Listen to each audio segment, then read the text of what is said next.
दूसरा दिवस और दोपहर की वेला है।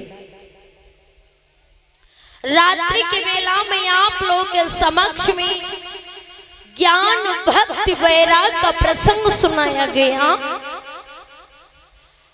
अब इधर में तीर्थ ने में साइने में 88,000 संत महात्मा बैठे हुए हैं। श्री सूत देव से कहने लगे हैं, महाराज आपने रात्रि की बेला में जो हमें कथा सुनाई है, सुन करके हमारी आत्मा को बड़ा संतुष्टि मिली है। आत्मा केंद्रिक भक्ति जागृत हुई। अब हमारी इच्छा ये है कि आप हमें इसके आगे की कथा सुनाओ, क्योंकि मुझे सुन करके बड़ा आनंद आ रहा है। हमें नहीं पता था कि भगवान की कथा में इतना आनंद आता है। महाराज आप विलंब मत कीजिएगा, मुझे आगे की कथा सुनाइए। 88,000 ऋषि मुनि थे। सूत देव से कहने लगे हैं, महाराज अब विलंब मत करो, मुझे इसके आगे की कथा सुनाओ, हम सुनने के लिए बड़े बेचैन हो रहे हैं। सूत देव कहने लगे हैं, हे ऋषि मुनि आप परेशान मत हो, हम तुम्हें बहुत सुंदर सी कथा सुनाते हैं। इधर ने इस तरीका से जवाब दिया तो इधर में सूत देव बोले, महाराज धीरे धीरे समय बीत रहा था। अभी आप लोगों ने कथा सुनी है संगम के मुखारविंद से धुंधकारी का उद्धार। आदम देव कैसे ब्राह्मण थे, उनके आंगन में किसी संतान का जन्म नहीं हुआ था, और जो ही संतान का जन्म हुआ तो वो संतान कैसी निकली है, तो आप लोगों के समक्ष में बताते हुए चलते हैं। धीरे धीरे समय बीत रहा था। श्री सूत देव बोले हैं 88,000 संत महात्माओं से परीक्षित महाराज कि धीरे धीरे समय बीत रहा था। एक समय की बात है, दक्षिण दिशा में एक आत्मदेव नाम के ब्राह्मण रहते थे। आत्मदेव नाम के ब्राह्मण रहते थे।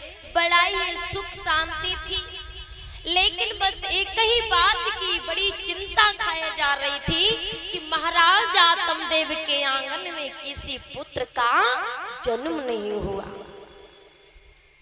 परीक्षित महाराज हमारे घर में कितना धन हो, हम कितने पैसे वाले हो, अगर हमारे आंगन में किसी संतान ने जन्म नहीं लिया तो दौलत किसी काम की नहीं है।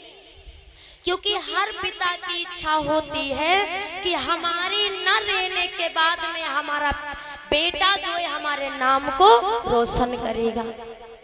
हर किसी पिता की इच्छा होती है कि हमारा नाम आगे बढ़े, हमारी चर्चा हो, जिस गली से जाएं लोग हमारी प्रशंसा करें।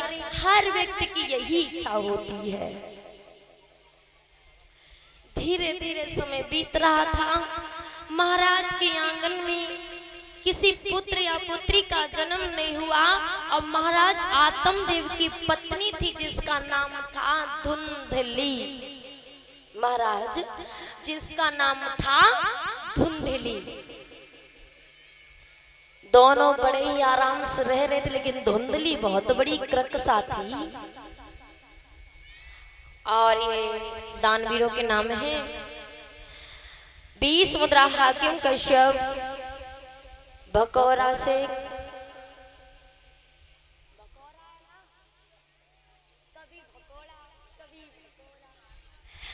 अच्छा, लेकिन इंग्लिश में ना लिखो भैया, हिंदी में लिखा है। और 101 मुद्रा ब्लॉक प्रमुख कादर चौक से, और ये 50 मुद्रा राम बहादुर, और ये असरासी से आए हुए हैं, और 10 मुद्रा मनोहर कश्यप भकौरा से प्रभु के चरणों में सादर दान कर रहे हैं। प्रभु से कामना है कि परिवार को मंगल में रखें, माँ सरस्वती सद्बुद्धि को प्रदान करती रहें, हमेशा धर्म के मार्ग पे चलाती रहें।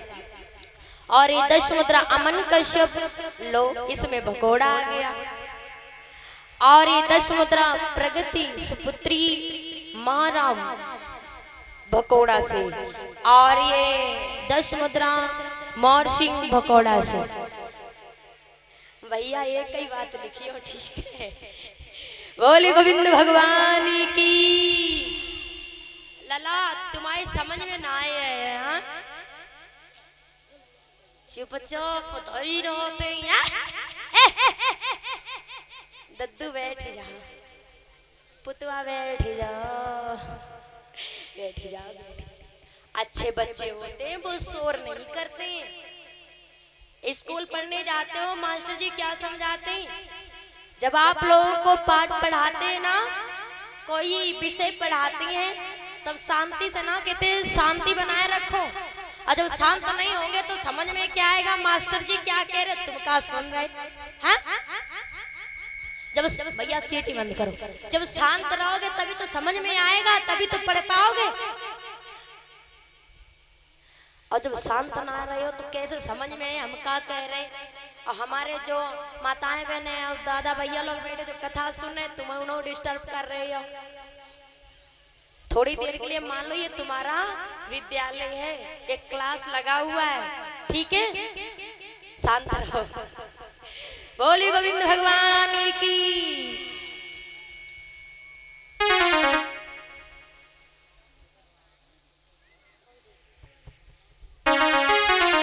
तो आ जाइए 2 बार भगवान का नाम बोलते हैं और उसके बाद में आगे की मंगल में चर्चा।